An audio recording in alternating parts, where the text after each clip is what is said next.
ఓం ఆర్య బంధువులందరికీ నమస్తే.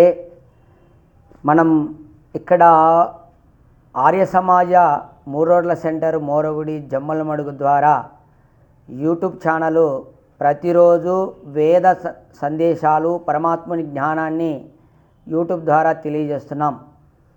మీరందరూ కూడా వీక్షిస్తున్నారు. చాలా సంతోషం, ఆనందదాయకం. ఎందుకంటే వేదం అనేది కళ్యాణకరమైనటువంటిది. విన్నా కానీ చదివినా లేదు వేద శబ్దాలను మంత్రాలను పలికినా ఎంతో శుభప్రదాయకమైనటువంటిది. కావున మీరందరూ కూడా ఈ యొక్క వీడియోలను ఆదరించి తదనుకూలంగా జీవితంలో మార్పులు చేసుకొని మానవ జీవితాన్ని ఒక దేవతలు అంటే విద్వాంసులు ఎలా జీవిస్తారో అలా జీవించడానికి ప్రయత్నం చేయండి. వేదం మనకు అదే బోధిస్తుంది. మనిషిగా కాకుండా దేవతలు కావాలి ప్రతి మానవుడు అని తెలియజేస్తుంది.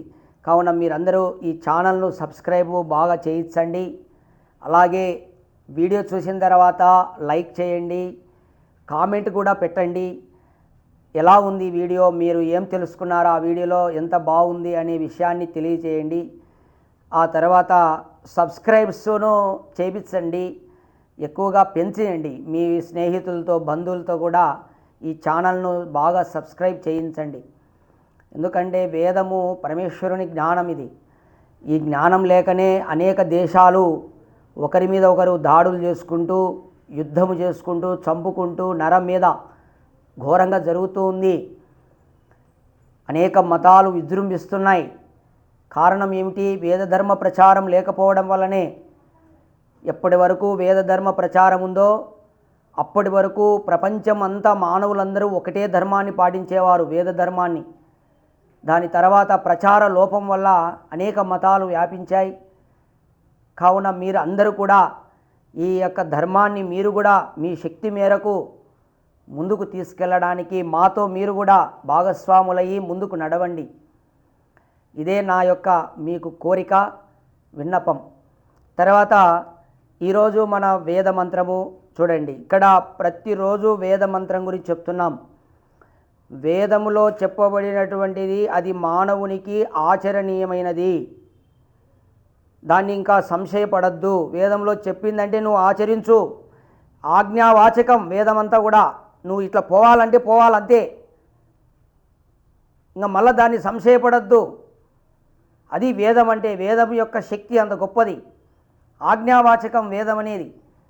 పరమేశ్వరుడు అన్ని ఆజ్ఞాపన చేస్తాడు, ఇలా జీవించు అని.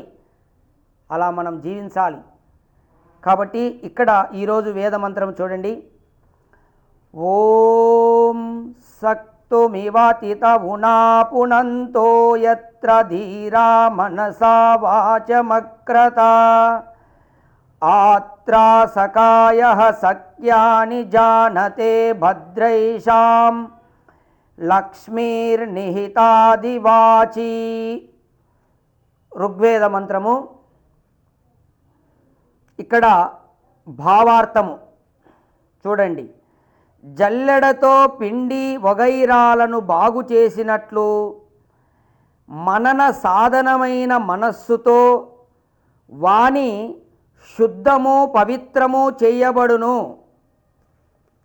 మనము ఏదైనా ఒక పిండిని శుద్ధంగా దాంట్లో ఉన్నటువంటివి అన్నీ ఆ పిండిలో ఉన్నటువంటివి వేరి దాన్ని ఆ పిండిని శుద్ధి చేయాలంటే జల్లెడ పడతాం, మొదలైనటువంటివి తీసుకొని దాన్ని బాగా శుద్ధి చేస్తాం.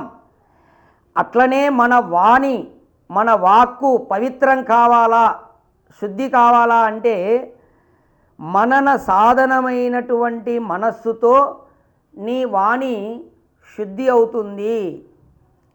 అంటే నీవు మనస్సులో బాగా మననము చేయాలి, అట్లా సాధన చేయాలి.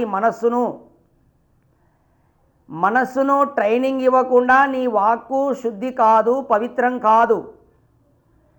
కాబట్టి ఇక్కడ మనం చాలామంది వాక్కుతో అశుద్ధమైన పదాలు పలుకుతుంటారు, నోటితో బూతులు మాట్లాడుతుంటారు. అలా మంచిది కాదది, నీకు శుభం కాదు. నోటితో అశ్లీలమైన పదాలు పలకకూడని పదాలు పలుకుతుంటారు. మరి అది నీకు తెలియకుండానే వచ్చేస్తుంటుంది, నీకు గబిక్కిన వచ్చేస్తుంది. మరి అది రాకుండా చేయాలంటే నువ్వు ఏం చేయాలంట? బాగా పిండి మనము శుద్ధి చేయాలంటే జల్లెడ పట్టాలి. అట్లా నీ మనస్సును సాధన చేయాలంట, మననం చేయాలి. బాగా ఆ మనస్సును మననము అనేది బాగా చేసినప్పుడు అప్పుడు వాక్కు ద్వారా వచ్చేటటువంటి వాణి ఉందే అది శుద్ధంగా ఉంటుందంట పలకడం. అశుద్ధమైన పదాలు నీ నోటితో పలకవు. అలాగే ఆ వాక్కు కూడా చాలా పవిత్రంగా వస్తుందంట మాట. దీనికి కారణం ఏంటి? మనస్సును ఏం చేయాలి? మననం చేయాలి, ట్రైన్ చేయాలి. చూడండి తర్వాత ఏం చెప్తాడు. ధీరులైన వారు బాగుగా మననము చేసి పవిత్రమైన వానినే మాట్లాడుదురు. చూడండి ఇక్కడ అంటే నోటితో పలికేటటువంటి మాట ఉందే అది చాలా శుద్ధముగా పవిత్రముగా ఉండాలి. ధీరులు అట్లా పలుకుతారంట. ఒక మాట మాట్లాడేటప్పుడు ముందు మననం చేస్తాడంట. ఈ మాట నేను మాట్లాడాలా వద్దా? పుసక్కిన మాట్లాడరు వాళ్ళు. చాలా నెమ్మదిగా ఆలోచించి నిదానముగా మాట్లాడతారు, స్పష్టంగా శుద్ధంగా మాట్లాడతారు, అశుద్ధంగా పదాలు పలకరు. ఎవరు? ధీరులైన వారు. అంటే ఇక్కడ నోటితో మంచి పలుకులు పలుకుతూ నిదానముగా శుద్ధముగా పవిత్రంగా మాట్లాడే వారిని శాస్త్రం ఏముంటుంది? ధీరులు అంటుంది.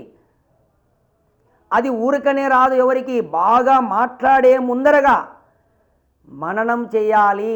ఏ మాట నేను మాట్లాడవచ్చునా లేదా ఇక్కడ అని లోపలనే మనస్సులో మననము చేసి మాట్లాడాలి.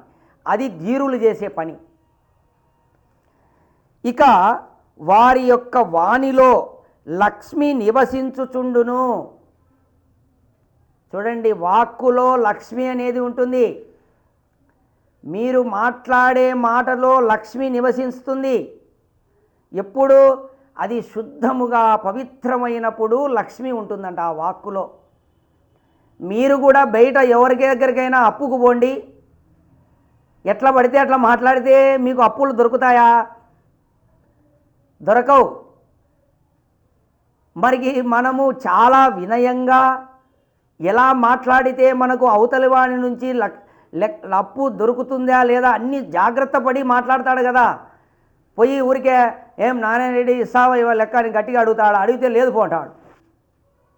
ఎంతో ఒక రిక్వెస్ట్గా ముందే వాడు ట్రైనింగ్ పొందింటాడు మనసులో. నేను ఎట్లా మాట్లాడితే జనార్దన్ సార్ అప్పు ఇస్తాడు అని ఇంటికాన్నే బాగా ట్రైన్డ్ అయ్యి వస్తాడు. వచ్చి అట్లా మాట్లాడి అప్పు తీసుకొని పోతాడు. అంటే మన వాక్కులో లక్ష్మి నివసించి ఉంటుంది. ఎప్పుడు? ఆ వాక్కు శుద్ధము పవిత్రమైనప్పుడు. చాలా ఇది అందరూ కూడా గుర్తుపెట్టుకోండి. మీరు మాట్లాడేటప్పుడు ఎట్లా పడితే అట్లా మాట్లాడుతుంటారు లోకంలో వ్యవహారం. అలా మాట్లాడకూడదు. వాక్కుకు చాలా పవర్ ఉంది. వాక్శక్తి చాలా గొప్పది. ప్రపంచంలో వాక్కు శక్తికి ఉన్నంత గొప్పతనం ఇంకా ఏదానికి లేదు. మీరు మాట్లాడే మాటను బట్టి ప్రపంచం మిమ్మల్ని నమ్ముతుంది. కాబట్టి అటువంటి వాణి ఎలా ఉండాలో చెప్తున్నాడు పరమాత్ముడు.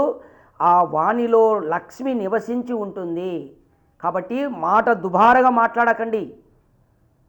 దాంట్లో ఆ వాక్కులో లక్ష్మి ఉంది.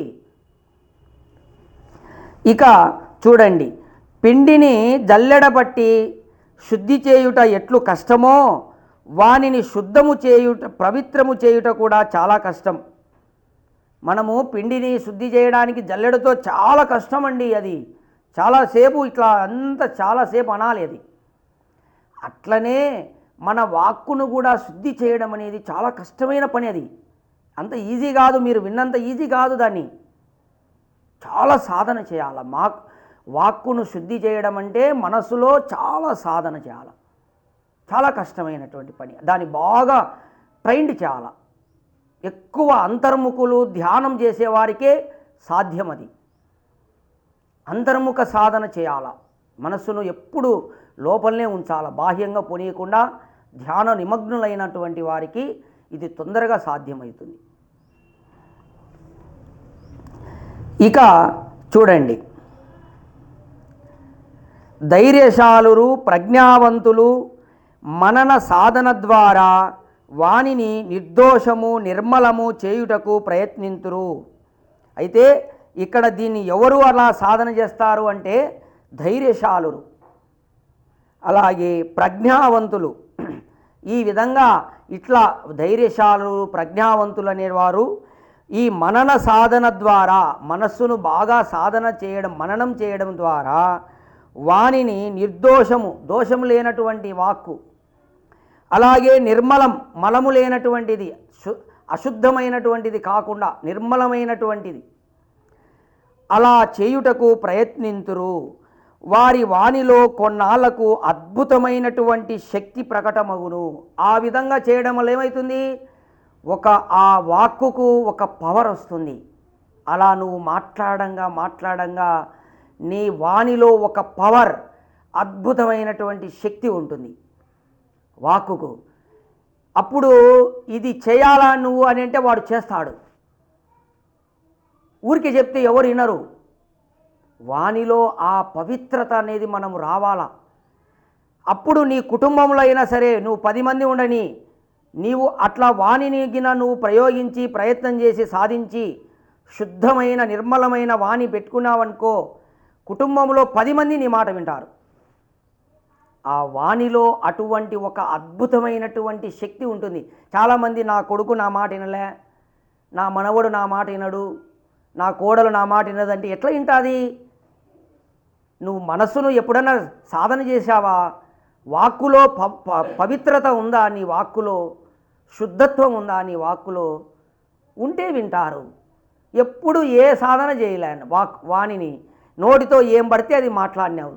ఇది మాట్లాడవచ్చునా? బిడ్డలతో నేను నా పిల్లలతో ఈ మాటలు మాట్లాడచ్చునా? నా కోడలతో ఈ మాటలు మాట్లాడచ్చునా? ఏం మాట్లాడాలి అని నీకు ట్రైనే లేదు. నీ మాట ఎవ్వరినరు. కాబట్టి ధీరులు ఆ విధంగా మనసులో ట్రైన్ చేస్తారు, సాధన చేస్తారు వాణి ప్రయోగించే ముందరగానే.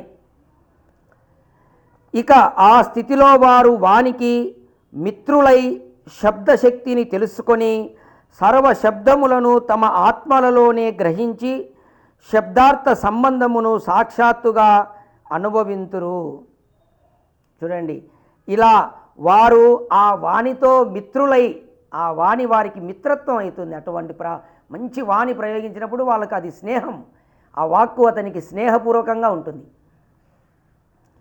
అలా మిత్రులై ఆ యొక్క శబ్ద శక్తిని తెలుసుకొని ఆ శబ్దానికి ఉన్నటువంటి పవర్ను తెలుసుకొని తర్వాత సర్వ శబ్దములను తమ ఆత్మలలోనే గ్రహించి, అంటే నువ్వు ఏం పలకాలి అని నీ ఆత్మలోనే ఒకసారి గ్రహించి తర్వాత ఆ శబ్దార్థ సంబంధమును కూడా సాక్షాత్తుగా అనుభవింతురు. అంటే ఒక పదం పలికినావంటే దాని అర్థం నీకు తెలిసి ఉండాలి, ఊరికి పలకద్దు. ఆ శబ్దము అర్థము సంబంధము తెలుసుకొని అలా పలకాలి, దాన్ని ఆత్మలోనే బాగా గ్రహించి ఆ విధంగా పలకాలి. పలికి వాళ్ళు అలా శబ్దార్థ సంబంధమును కూడా అనుభవిస్తారు ఎవరు? ధీరులు. ఆ విధంగా ఆ స్థితిలో వారి వాణిలో శబ్ద అర్థములను వివరించు సామర్థ్యము కలుగును. అటువంటి స్థితిలో వారి యొక్క వాణిలో ఈ శబ్ద అర్థములను వివరించేటటువంటి సామర్థ్యం కూడా వారికి కలుగుతుందంట. అంటే ఒక మాట పలికిన తర్వాత దాని అర్థము దాని శబ్దము ఎందుకు అతను పలికాడు అనేది కూడా అతనికి అర్థమవుతుంది. దాని వివరణ కూడా చెప్పగలిగేటటువంటి సామర్థ్యం కూడా వస్తుంది. ఎందుకు? మనసులో ఆ విధంగా అతను ట్రైన్ చేశాడు కాబట్టి. అందువలన వారి యొక్క వాణిలో కళ్యాణ లక్ష్మి నివసించుచు ఏ ఐశ్వర్యమును కోరినా అది ప్రత్యక్షమగును. ఎంత పవర్ ఉందో చూడండి వాక్కులో. అతను నాకు ఒక 5 కోట్లు సంపద రావాలంటే ప్రత్యక్షమవుతుందంట.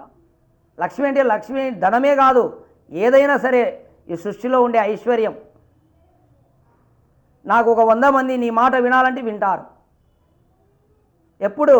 నీ మనస్సును ఈ విధంగా జల్లెడ పట్టాలి, బాగా జల్లెడ పట్టి మనస్సును నోటితో పలికేటప్పుడు అటువంటి శుద్ధమైన నిర్మలమైన వాక్కులను పవిత్రమైనటువంటి శబ్దాలను అర్థవంతమైన శబ్దములను ఉపయోగించండి నోటితో పలికేటప్పుడు. అది నీ కుటుంబంలో ఉండేవారితో అయినా సరే, బయటి వారితో అయినా సరే, నీ స్నేహితులతో అయినా సరే పలికేటప్పుడు అంత శుద్ధముగా ఉండే విధంగా నీవు మాటలను చూసుకో, మనసులో ట్రైన్ చేయి. అప్పుడు నీకు ఏమవుతుంది? కళ్యాణ లక్ష్మి నీ వాక్కులో ఉంటుందంట. కాబట్టి ఈ నివసిస్తుందంట, కళ్యాణ లక్ష్మి నీ వాక్కులో నివసించుతుంది. నివసించుచు నీవు ఏ ఐశ్వర్యమును కోరినా, ఈ సృష్టిలో ఏ ఐశ్వర్యమును కోరినా అది ప్రత్యక్షమగును. కాబట్టి వేదములో నీ వాణి యొక్క శక్తి గురించి చెప్తున్నాడు. ఆ వాణి శక్తిని ఎట్లా నువ్వు కాపాడుకోవాలి, ఎట్లా ప్రయోగించాలి, ఎప్పుడు అది శక్తివంతం అవుతుంది, ఎట్లా ఉపయోగించాలి నీ మాటను అనే శబ్దార్థ సంబంధాలను గురించి కూడా ఇక్కడ తెలియజేస్తూ, అలాగే ఐశ్వర్యము అనేది మనకు వాక్కు ద్వారా లభిస్తుందని పరమాత్ముడు తెలియజేస్తున్నాడు. కావున మానవులారా, మీరు మాట్లాడేటప్పుడు ఆ మనసులోనే బాగా మననం చేసి మాట్లాడడం నేర్చుకోండి. అటువంటి వారిని ధీరులు, ప్రజ్ఞావంతులు అంటారు. ఆ విధంగా మీరందరూ కూడా నడుచుకొని మీ వాక్కును ప్రయోగిస్తారని ఆశిస్తూ ఓం